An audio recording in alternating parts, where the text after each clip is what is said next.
Bütindünýä Saglyk Guramasynyň missiýasy Türkmenistana barýar. Bütindünýä Saglyk Guramasynyň Ýewropa sebiti boýunça müdiriýetiniň COVID-19 missiýasy 6-njy ýylda Türkmenistana sapar edýär. Bu barada Türkmen portal.com neşiri missiýanyň ýolbaşçysy Katrin Smolwudyň Birleşen Milletler Guramasynyň metbugat merkezine beren interwýusyna salgylanyp habar berýär. Missiýa Türkmenistanyň milli we yerli häkimetleri bilen COVID-19'a garşy taýýarlygyň we oňa gaýtawul bermegiň dürli ugurlary boýunça iş alyp barmagy maksat edinýär. Smolwud bilermenler toporunyň Türkmenistana 10 gün galjakdygyny ma'lum etdi. Biziň işimiz utgaşdyrmak we gödäwçilik ulgamlary, epidemiologik gödäwçilik, laboratoriýa hyzmatlary, hastalara gödäwçilik, ýokunç keselleriň öňüni almak we ýokunçlyga gödäwçilik ýaly ugurlara şeýle hem virus howpy barada halka habar bermek ýaly ugurlara gönükdirler diýip neşiri Smolwudyň sözlerini getirdi. Şeýle Bütindünýä Saglyk Guramasynyň missiýasynyň gün tertibine Türkmenistana virus tewekkelçiliklerine baha bermek ýaly meseleler bar. Saparyň dowamynda halkara bilermenler toporu Türkmenistany ýokary derejeli resmiler bilen hemde saglyk goraýyş edaralarynyň hünärmenleri bilen duşuşuklary geçirmegi maksat edinýär. Milli sebit we şäher derejesindäki lukmançylyk edaralaryna, saglyk goraýyş merkezlerine, barlyk hanalary we beýleki edaralara şeýle hem giriş nokatlaryna baryp görmegi meýilleşdirýär diýip Smolwud BMG-niň metbugat merkezine beren interwýusyna aýtdy.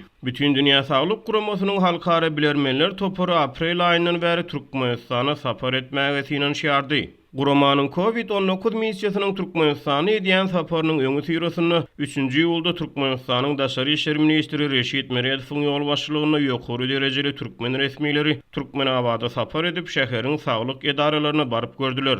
Bu aralykda häkimetler ýurtda koronavirus ýokunjunyň ýokdugyny aýdýan wagty Türkmenistana mewjudalyan şüpheli pneumoniýa barada aladaly habarlar gelip gowuşýar. Any günüň ikinji ýarymyna daşary işler ministri Reşit Meredowyň ýolbaşçylygyny resmiler topory Bütindünýä Saglyk Guramasynyň missiýasyny kabul etjek edaralary barlamak üçin lewaba sapar etdiler. Meredow iki premier ministr we saglyk goraýyş we derman senagaty ministri ýoldaş boldy. Olar welaýet hastahanasy, şäher hastahanasy we Türkmenabadyň ýokunç keselleri hastahanasy ýaly birnäçe edarany gözden geçirdiler diýip Azatlyk radiosynyň habarçysy 4-nji ýylda habar berdi. Beýleki bir habarçymyz Bütindünýä Saglyk Guramasynyň missiýasynyň saparynyň öňü ýany 6-njy ýyldan başlap Türkmenabadda açyk meýdanyna guralan sowda tekçileriniň hemde köp sanly kafeniň we dukanlaryň ýapylýanyny habar berdi. Bu duýduruş 2-nji ýylda berildi. Şol bir wagtyň özünde Türkmenabadda maskaly adamlar köpelip başlady. Hiç kim azar beren ok. 6-njy ýyl 8-nji ýyl aralygynda mehmanlar gelmeli.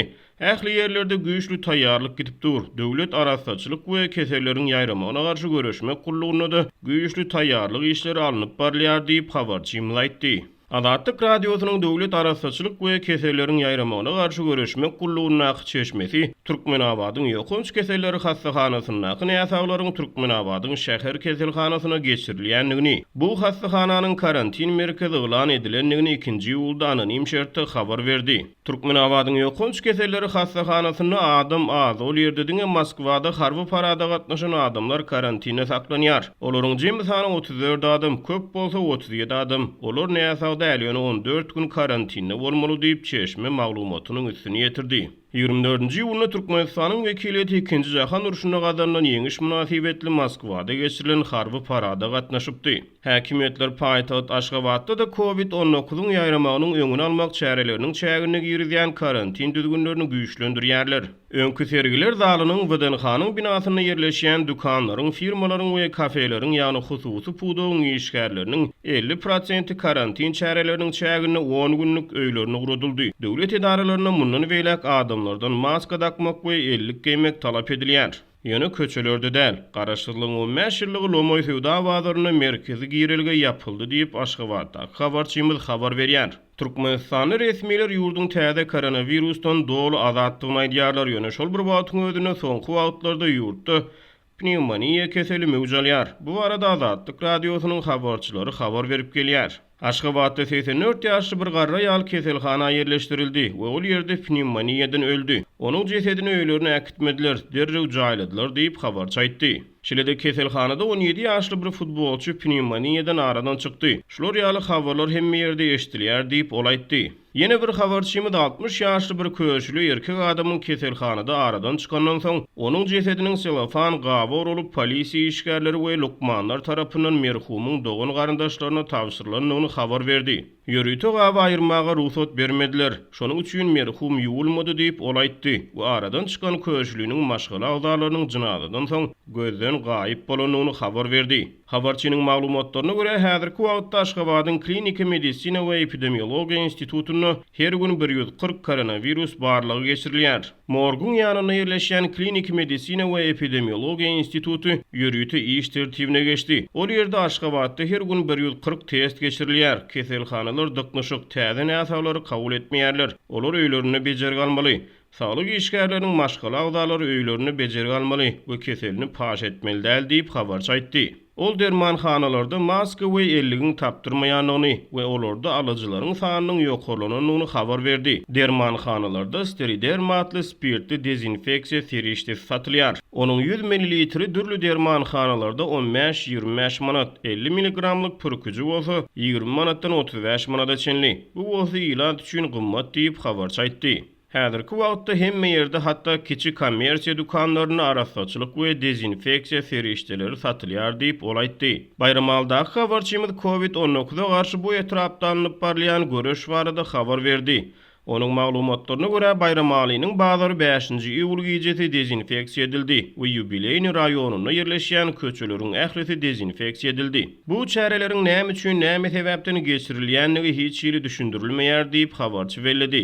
Şeýle-de onuň maglumatlaryna görä hastaxanalarda beden gyzgynlygy ýokarlanýan näsaglar derrew karantin alınýar we 14 gün karantinde saklanýar. Galy bersede habarçy Bayramalyda ilata maska takmaga ruhsat berilmeýändigini, agzy maskaly ele salynan raýata polisiýa tarapyndan 200 manat jerime salynýanyny, hemde maska takynýan adamlaryň ilatyň arasyna dowul döretmekde aýyplanýanyny habar berdi. 6-njy ýylda Aşgabatlyk habarçymyz goşmaçy maglumat berip Türkmenistana häkimetleriň ilat arasyna köpelýän pnevmoniýa ölümlerini gizleýändigini, merhumlaryň ölüm sebäbiniň ýürek näsazlygy, ýürek ýetmezçiligi ýaly koronavirusy dahylsyz keseller bilen görkezilýändigini habar berdi. Ölümleri gizlemek boýunça alınıp barlayan işleriň gerimine baha vermek gaty kıyın diýip habarçy ilat arasyna ölümleriň juda artýanyny habar berdi. Ölümleriň sany baradaky ähli maglumatlar gizlenýär. Häkimetleriň jynaza çärelerine gatnaşýan adamlaryň sanyny çäklendirýänligi ýa-da merhumy soňky ýoluna uğratmak çäreleriniň düýbünden gadagyn edilýänligi barada suwutmamalar bar diýip habarçy aýtdy. Ol Bütindünýä Saglyk Guramasynyň halkara bilermenler toparynyň Türkmenistana edýän saparynyň öň ýany 5-nji iýulda agşamary häkimetleriň ýurtda VPN hyzmatlaryny petiklemek işlerini güýçlendirendigini habar berdi. Ara gatnaşyk 10-15 minutdan kesilýär ýa-da düýbünden ýok diýip habarçy paýtagtdan habar berdi. Johns Hopkins Üniversitetiniň soňky maglumatlaryna görä 6-njy iýula çenli dünýäde COVID-19 ýokaşan adamlaryň sany 11 million adamdan aşdy. Bu keselden tutuş dünýäde şu wagtda çenli 535 000 goly adam helak boldy.